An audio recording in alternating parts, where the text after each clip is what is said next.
Hello friends, लेकर के आए हैं आपके बेसिक ऑर्गेनिक केमिस्ट्री का आगे का टर्म। जैसे पिछले वीडियो में आप लोग देख चुके होंगे, आप लोग को वर्ड रूट बताया गया था। वर्ड रूट, प्रीफिक्स और सफिक्स, उपसर्ग और प्रत्यय। उपसर्ग किसे कहते हैं बाबू?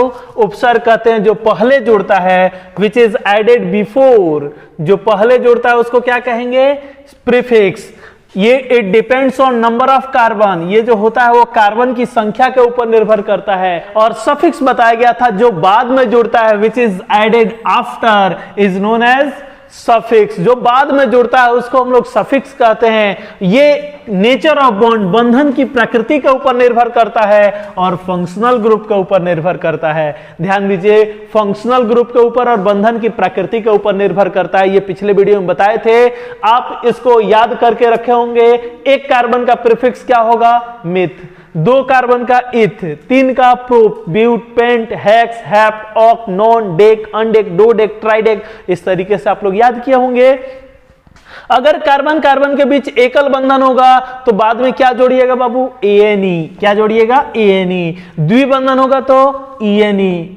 त्रिबंधन होगा तो वाईएनई। समूह के रूप में होगा तो वाईएल। तो ये सफिक्स क्या क्या जुड़ता है, फंक्शनल ग्रुप वाला एक एक करके आपको बताएंगे।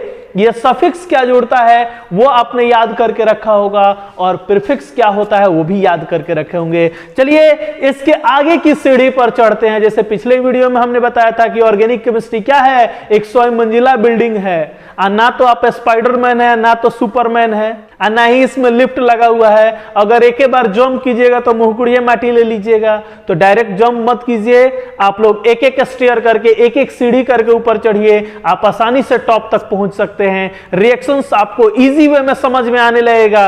आपकी ऑर्गेनिक केमिस्ट्री सबसे आसान लगेगी। बाकी सभी जितने सारी शाखाएं हैं सबसे आसान लगता है ऑर्गेनिक केमिस्ट्री। बस आप ध्यान से पढ़िए, वीडियो स्किप मत कीजिएगा और प्रत्येक वीडियो को आप देखिए। बेसिक की कुछ वीडियो लेकर के आएंगे, उसी में आप सभी टर्म्स को आसानी से समझ सकते हैं। ऐसे 12th के बच्चों के लिए एग्जाम की जो वीडियोस हैं उसको अपलोड कर रहे हैं, लेकिन वो लोग भी, 12th के बच्चे भी इस वीडियो को आप देखिए, तभी जाके आपका भी वीडियो समझ में आएगा। चलिए इसी को शुरू करते हैं, आगे हम ऑर्गेनिक केमिस्ट्री को आगे बढ़ाते हैं।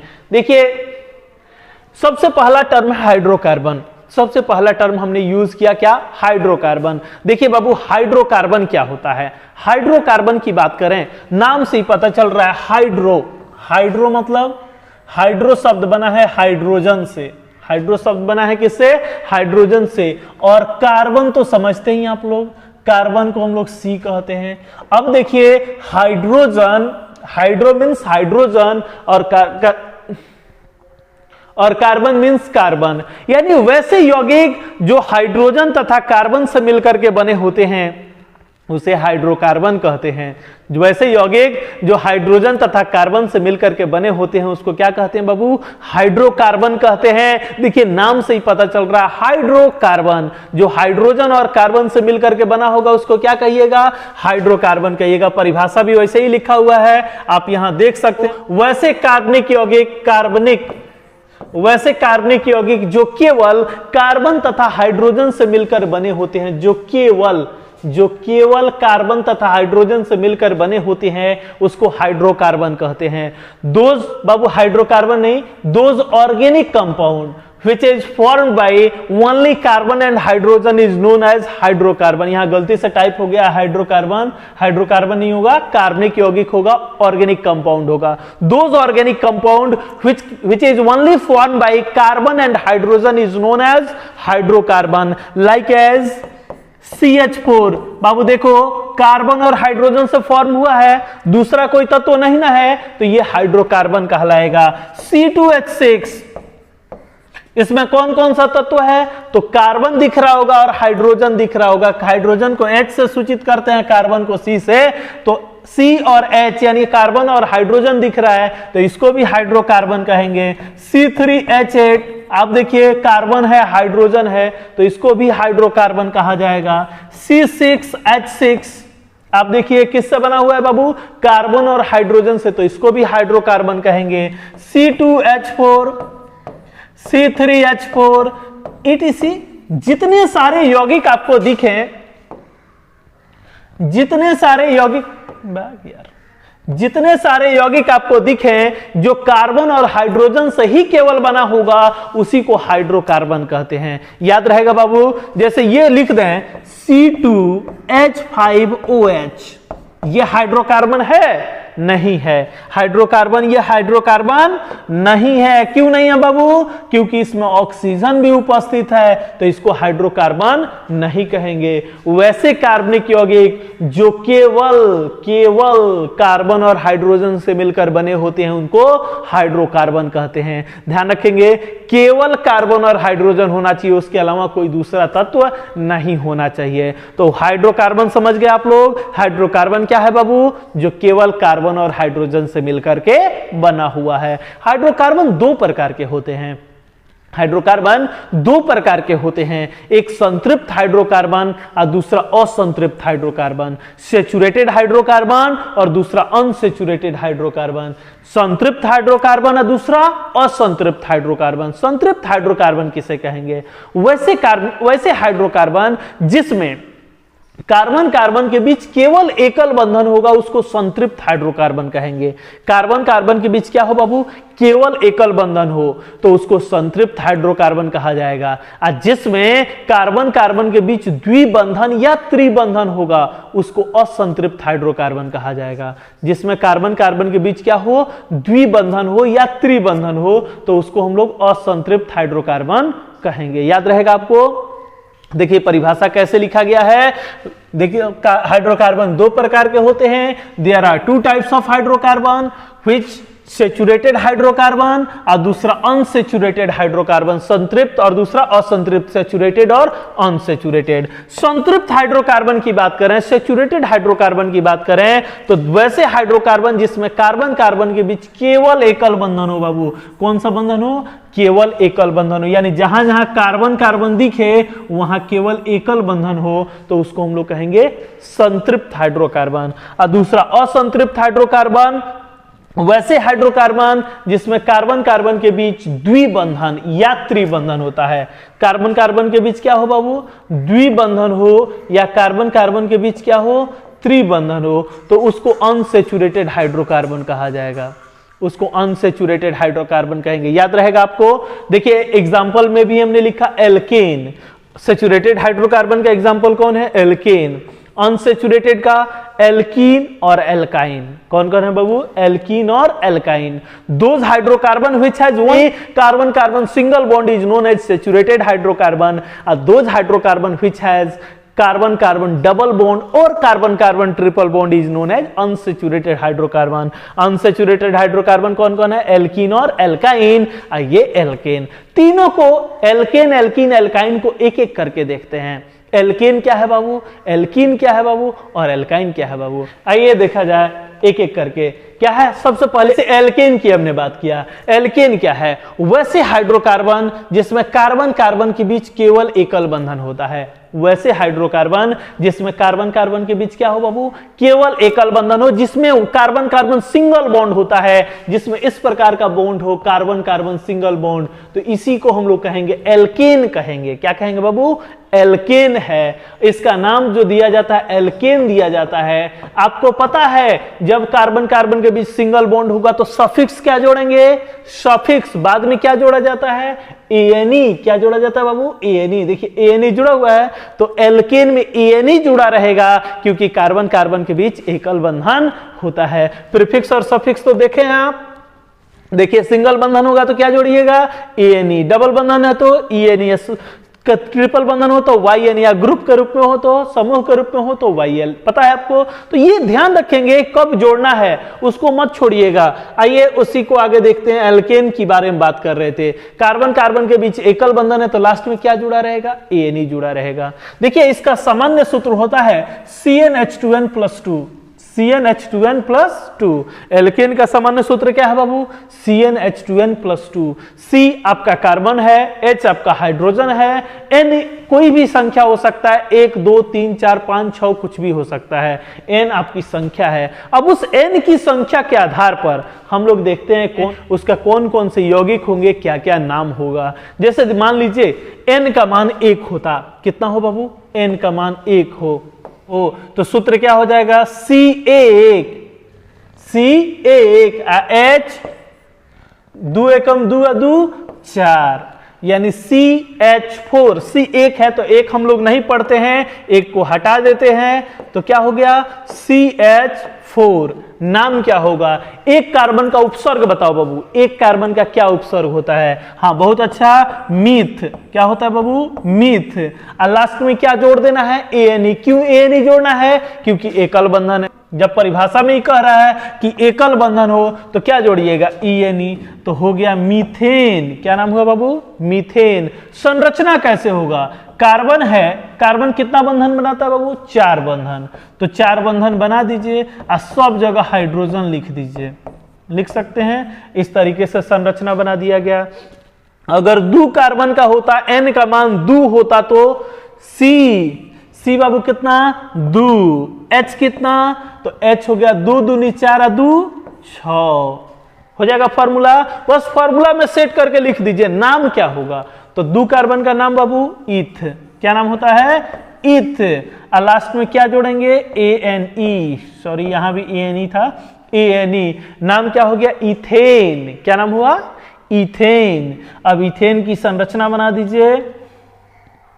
2 गो कार्बन है तो 2 गो कार्बन लिख दिए। आ कार्बन कार्बन के बीच बंधन कौन सा होना चाहिए? एकल बंधन, तो एकल बंधन लिखा दिए। आ कार्बन कितना बंधन बनाता है? 4 गो, तो 4 गो बंधन बना दीजिए। एगो ही हो गया था, 3 गो और बना दिए, या इसका भी एगो हो गया है, 3 गो और बना दीजिए और H लगा दीजिए। लगा सकते हैं आप लोग। इस तरीके से आप संरचना बना सकते हैं। अगर मान लीजिए N का मान 3 होता तो फॉर्मूला पहले बताइए क्या होगा? तो C3। C कितना? 3। H 3 दूनी 6 अदू 8, 3 दूनी 6 दू 8, यानी C3H8। नाम बताओ बाबू 3 कार्बन का, तो प्रोप। क्या नाम होगा बाबू? प्रोप। और लास्ट में क्या जोड़ दें? ANE। तो नाम हो गया प्रोपेन। संरचना बनाना है, 3 गो कार्बन है तो 3 गो कार्बन पहले लिख दीजिए। आ कार्बन कार्बन के बीच कौन सा बंधन है? एकल बंधन, तो लगा दीजिए पहले एकल बंधन। हो गया। अब 4 बंधन पूरा कर दीजिए। इसका कय गो बन गया है? एगो, तो 3 गो और बना दीजिए। इसका कय गो हुआ है? 2 गो, तो 2 गो और बना दीजिए। इसका भी एगो हो चुका है तो 3 गो और बना दिया गया। सब में हाइड्रोजन लगाया जा सकता है, आप हाइड्रोजन को लगा सकते हैं। देखिए अगर 4 कार्बन का होता तो पहले फॉर्मूला बताइए क्या होगा बाबू? C4 H 4 दूनी 8 दू 10। नाम बताओ बाबू। 4 कार्बन का उपसर्ग, 4 कार्बन का उपसर्ग क्या होता है बाबू? ब्यूट। क्या नाम होता है? ब्यूट होता है। और उसमें ANE जोड़ दें तो ब्यूटेन हो गया। क्या नाम हो गया? ब्यूटेन। कई गो कार्बन है? 1 2 3 4। सबके बीच एकल बंधन लगा दीजिए।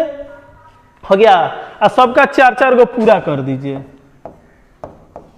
सब जगह हाइड्रोजन तो आप लगा ही सकते हैं, हाइड्रोजन लगा के संरचना बना लीजिएगा। तो याद रहेगा बाबू एल्केन किसे कहेंगे?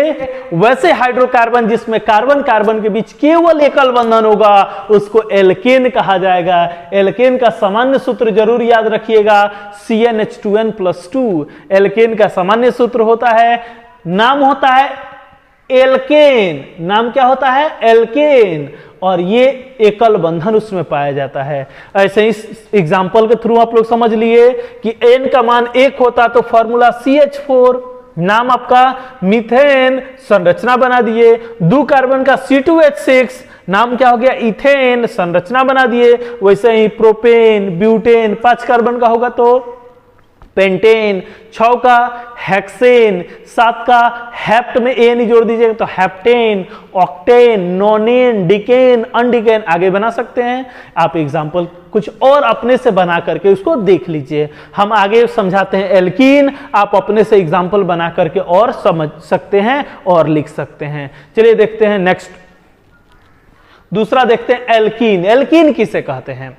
एल्कीन बाबू किसे कहा जाएगा? वैसे हाइड्रोकार्बन जिसमें कार्बन कार्बन के बीच एक द्विबंधन, ध्यान दीजिए बाबू, कय गो? एगो द्विबंधन होता है। एक द्विबंधन होता है, ज्यादा नहीं। ऐसा नहीं कि सब जगह दो बंधन लगाते चले गए। कय गो होना चाहिए? एगो। कार्बन कार्बन के बीच द्विबंधन, कार्बन कार्बन के बीच कय गो बंधन? द्विबंधन होगा। और कय गो होगा? एक जगह पे होगा, सब जगह पे नहीं होगा। इसका सामान्य सूत्र CnH2n। क्या? CnH2n। दो तरीके का नाम होता है, एक कॉमन नेम होता है, एक IUPAC नाम होता है। कॉमन नेम होता है साधारण नाम, जो हर जगहों पर अलग अलग नाम से जाना जाता है, उसका सर्टिफाइड नाम नहीं है, वो साधारण नाम है। और IUPAC नाम, IUPAC कमेटी होती है, international union of pure and applied chemistry, उनके द्वारा ये नाम दिया जाता है एल्कीन। इसके नाम के लास्ट में क्या जुड़ा रहेगा बाबू? ENE। ENE क्यों जुड़ा रहेगा? क्योंकि कार्बन कार्बन के बीच द्विबंधन है। अभी बताए थे द्विबंधन के लिए क्या जोड़ते हैं हम लोग? ENE। आइए एग्जाम्पल के थ्रू हम इसको समझते हैं। जैसे मान लीजिए ये 2 कार्बन का है बाबू, कम से कम 2 कार्बन का होगा। कम से कम 2 कार्बन के क्यों होगा? क्योंकि कार्बन कार्बन के बीच द्विबंधन होना चाहिए, तो 2 कार्बन वहां रहेगा तब ना दोनों के बीच बंधन बनेगा। अगर एगो कार्बन रहे तो कैसे वो अपने में घुमा कर नहीं ना बॉन्ड लगा दीजिएगा। तो एक कार्बन के एल्कीन नहीं होता है, कम से कम कितना कार्बन का होता है? तो 2 कार्बन का। क्यों 2 कार्बन का? क्योंकि कम से कम 2 कार्बन होना चाहिए। चलिए फॉर्मूला बताइए क्या होगा? C2 और H 2 दूनी 4, C2H4। क्या नाम हो गया बाबू? C2H4। कॉमन नेम बताइए। 2 कार्बन का इथ, 2 कार्बन का बाबू इथ। लास्ट में क्या जोड़ दें? ALENE। नाम हो गया इथालीन। क्या नाम हो बाबू? इथालीन। IUPAC नाम बताइए। तो 2 कार्बन का इथ, लास्ट में जोड़ दीजिए ENE, तो हो गया ethene. Common name ethylene, IUPAC name ethene. संरचना बनाना है, 2 कार्बन है तो 2 कार्बन रख दीजिए। कार्बन कार्बन के बीच कौन सा बंधन होना चाहिए? तो द्विबंधन, तो द्विबंधन लगा दीजिए। कार्बन कय गो बंधन बनाता है? 4 गो। आई कय गो बना लिया है? 1 2, तो 3 और 4। ई कय गो बना लिया? 2 गो, तो 3 और 4। सब जगह हाइड्रोजन लगा दीजिए। इस तरीके से संरचना हो गई। तो अगर 3 कार्बन का होता तो क्या होता? फॉर्मूला बताइए सबसे पहले। C3 और H द्वितीय 6, तो C3H6। नाम क्या होगा 3 कार्बन का? पहले बताइए। 3 कार्बन का प्रोप, ALENE। नाम हो गया प्रोपालीन। क्या नाम हुआ? प्रोपालीन। IUPAC नाम प्रोप, लास्ट में जोड़ दीजिए ENE। नाम हो गया प्रोपीन। क्या नाम हुआ बाबू? प्रोपीन। संरचना बना के दिखा दीजिए। 1 2 3, 3 गो था ना। कौन सा बंधन लगना चाहिए? डबल बंधन का। सब जगह लगा देंगे ना। कई जगह बाबू? तो एक जगह डबल बंधन। तो कहीं एक जगह डबल बंधन लगा दीजिए, बाकी जगह सिंगल बंधन लगा दीजिएगा। हो जाएगा 4 बंधन पूरा कर दीजिए। 2 गो हो चुका है तो 3 और 4। इसका भी 3 गो हो गया है तो 4। 1 गो हुआ है तो सब जगह हाइड्रोजन लगा दीजिए। हाइड्रोजन गिनने की जरूरत नहीं है, उतना ही आएगा जितना फॉर्मूला में है। तो आप इस तरीके से कर सकते हैं। देख लीजिए हाइड्रोजन 6 गो था, 6 गो ना है, तो उसकी ज्यादा चिंता करने की जरूरत नहीं है। अगर 4 कार्बन का होता तो फॉर्मूला बताइए। C4H 4 दूनी 8। चलिए नाम but, ALENE butylene. IUPAC name but, और उसमें क्या जोड़ दे? ENE। क्या हो गया? ब्यूटीन। ब्यूटीन ना बाबू, butene. Butene.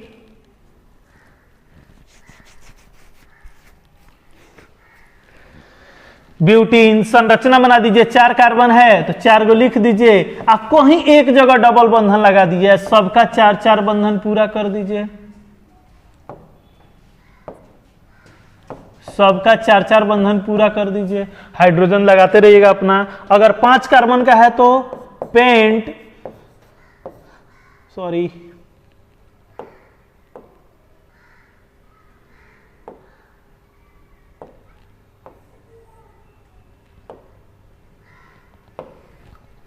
C5H10।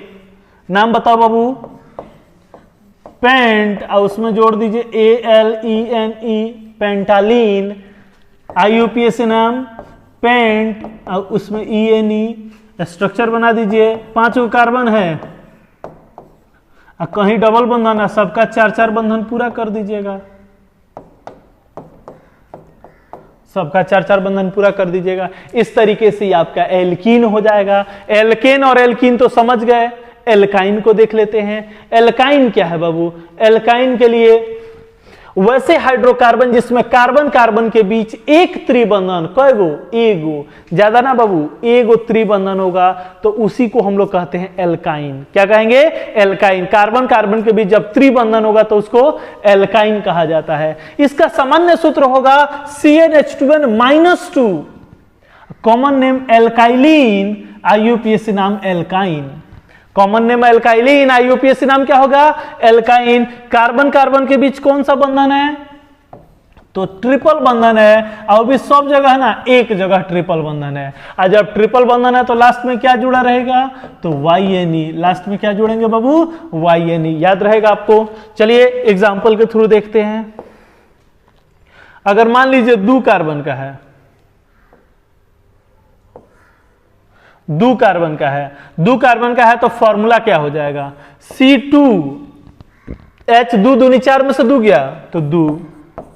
Common name देखिए एल्काइलिन, 2 कार्बन का है तो ईथ, YLENE, इथाइलिन, या इसी को कहते हैं एसिटिलीन। इथाइलिन कहते हैं या एसिटिलीन कहते हैं। IUPAC नाम 2 कार्बन का है तो ईथ, और लास्ट में YNE जोड़ लीजिए, कर सकते हैं। संरचना 2 गो कार्बन है तो 2 गो लिख दिए, और बीच में कौन सा बंधन? ट्रिपल बंधन। और कार्बन कई गो बंधन बनाता है? 4 गो। तो कई गो बना लिया है बाबू? 3 गो। तो एगो लिख दीजिए, और इसी भी 3 गो बना लिया है तो एगो लिख दीजिए, दोनों का हाइड्रोजन लगा दीजिएगा, कर सकते हैं। अगर वही 3 कार्बन का होता तो 3 कार्बन का फॉर्मूला पहले बताइए। फॉर्मूला क्या होगा बाबू? C3H, 3 दूनी 6, 6 में से 2 गया 4। नाम बताओ 3 कार्बन का? प्रोप, लास्ट में जोड़ दिए YLENE, प्रोपाइलीन। क्या नाम हो गया? प्रोपाइलीन। IUPAC नाम प्रोप, और YNE नाम हो गया प्रोपाइन। क्या नाम हो गया? प्रोपाइन। 2 कार्बन का था तो इथाइन, 3 कार्बन का है तो प्रोपाइन। संरचना बना दीजिए 1 2 3, कहीं एक जगह ट्रिपल बंधन लगा दीजिए, यहीं पर लगा देते हैं, और यहां सिंगल बंधन। 4-4 बंधन पूरा कर लीजिए। इसका कई गो हो गया है? 3 गो। तो एगो लगा देंगे तो 4 हो जाएगा। इसका कई गो हुआ है? तो 3 गो इधर, एगो इधर, 4 गो हो गया है, तो इसका काम तमाम है, छोड़ दीजिए। इसका एगो हुआ है तो 3 गो और लगा दीजिए, और सब जगह हाइड्रोजन लगा सकते हैं। संरचना बना लीजिएगा ना। वही 4 कार्बन का होता तो 4 कार्बन का C4 और H, 4 दूनी 8 में से 2 गया 6। नाम बताओ बाबू? तो ब्यूट, उसके बाद YLENE, ब्यूटाइलिन। IUPAC नाम ब्यूट, लास्ट में YNE जोड़ दिया गया तो क्या बन गया? ब्यूटाइन। संरचना बना लीजिएगा ना। तो 1 2 3 4, कहीं एक जगह ट्रिपल बंधन, अब बाकी जगह सिंगल बंधन। 4-4 को बंधन तो पूरा कर देना है, वो तो कर ही लीजिएगा। 5 कार्बन का होगा तो C5H, 5 दूनी 10, 10 में से 2 गया 8। चलिए नाम बताइए। तो पेंट, और YLENE, पेंटाइलिन, ई हो गया पेंट, और YNE जुड़ गया तो पेंटाइन। संरचना बना सकते हैं। जैसे ध्यान रखिएगा, एल्काइन एल्काइन का कॉमन नेम होता है एल्काइलिन, और IUPAC नेम एल्काइन होता है। जैसे 2 कार्बन का है तो IUPAC नाम इथाइन, 3 का है तो प्रोपाइन, 4 का है तो ब्यूटाइन, 5 का है तो पेंटाइन, पंडिताइन नहीं बाबू, पेंटाइन। 6 कार्बन का होगा तो हेक्साइन, हेप्टाइन। इस तरीके से नामकरण किया जा सकता है। हो जाएगा बाबू। तो ये आपका एल्केन, एल्कीन और एल्काइन था। एल्केन, एल्कीन और एल्काइन, ये हाइड्रोकार्बन है। अब देखना है इस हाइड्रोकार्बन को मॉडिफाइड करके, हाइड्रोकार्बन को रूपांतरित करके कौन कौन से यौगिक बनाया जा सकता है, इस हाइड्रोकार्बन को रूपांतरित करके हम लोग कौन कौन से यौगिक का निर्माण कर सकते हैं तो बताया जाएगा। आप चैनल के साथ जुड़े रहें ताकि जैसे ही अगला वीडियो आपके तक पहुंचे तो सबसे पहले आप उसको देख सकें और आगे की इंपॉर्टेंट जो टॉपिक्स है, देखिए यहां से बेसिक से शुरू किए हैं, अभी पहल का सीढ़ी पर पैर रखें, उसको धीरे धीरे आप आगे ऊपर तक पहुंचते जाइएगा। आप आसानी से सब कुछ समझ सकते हैं। आज सिर्फ हाइड्रोकार्बन के बारे में बताया गया है, अब हाइड्रोकार्बन को मॉडिफाइड करके, हाइड्रोकार्बन को रूपांतरित करके अलग अलग प्रकार के यौगिक आपको बताएंगे। आप चैनल के साथ जुड़े रहें, चैनल को सब्सक्राइब कर लें, बेल आइकन का भी बटन दबा लें और वीडियो अच्छा लगा हो तो अपने दोस्तों के साथ शेयर करें।